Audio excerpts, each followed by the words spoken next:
After New Year's, my wife had her assistant Marcus Smith throw the company party. At the event, Marcus handed out bonuses to everyone except me. I was about to go up there and ask what the hell was going on when he called me out in front of everybody. "Quinn Foster, you haven't done jack for this company. How do you still have the balls to stand here begging?" I smiled at him, ripped off my employee badge, and stomped on it. As I headed for the door, Marcus yelled after me, "You can leave, but that company shirt stays here. Take it off right now." I stopped dead. Did this guy seriously not know I owned the damn company? Everyone was staring at me. I called her a few times before she finally picked up. Then I heard Vivian Caldwell's annoyed voice. "Quinn, what's your problem now? This meeting is huge for the company. Can't you wait till I get back?" I looked over at Marcus and said, "No." Next thing I know, Vivian's cursing me out over the phone. "Yes, I told Marcus to fire you. Happy now?" I waited a second before asking, "Why?" Vivian laughed the mean kind and said, "Why? I'm the chairman of Caldwell Group. Do I need a reason to fire someone? You've been sales manager for 3 years without selling a damn thing, and you're asking me why." By the end, even though I turned the volume way down, everyone in the room could hear her. "Quinn, listen up. Caldwell Group doesn't carry dead weight." Then she hung up on me. The room went silent. "You all heard that, right? Even Vivian called Quinn dead weight. Why keep him around?" Marcus stood up there looking smug. "I'd pack your stuff and go home if I were you." Then he smiled at me. "If you're gonna mooch off someone, at least be good at it. Don't you think, Mr. Foster?" I stared at him and let out a cold laugh. "So what you're saying is the company doesn't need me at all?" Marcus's face lit up. He thought I'd just walked into his trap. "Well, duh. During work, you're either on your phone or playing games. You don't know anything about the business. If you weren't married to Vivian, you'd have been gone ages ago. Keeping dead weight like you around is just wasting money." I held up my finger and shook it. "Nope. I think everything you said was right, except for one thing." Marcus looked surprised that I sounded so confident. "What don't you agree with? You don't seriously think Caldwell Group can survive without you, do you?" I smiled and nodded. "You're exactly right. If I leave, Caldwell Group goes down." Immediately. As soon as I said that, the quiet room exploded. "Oh my god, this guy's delusional. Caldwell is a publicly traded company, top 500 nationwide. How's it gonna collapse because of one little manager?" "Right.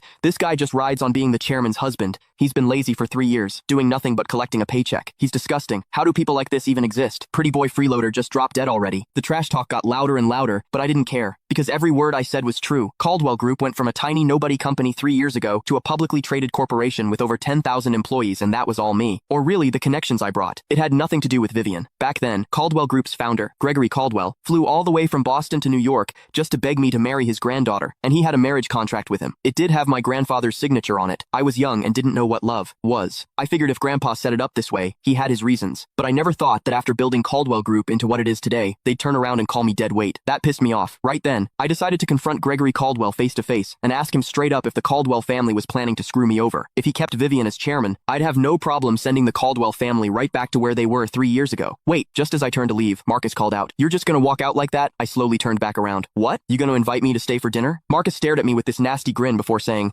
"Before you go, you need to leave company property behind." I narrowed my eyes at him. "I already gave you my badge. What else is there?" Marcus laughed, then raised the mic. "Take off that company uniform you're wearing. Click the link in my bio to get the full story for free."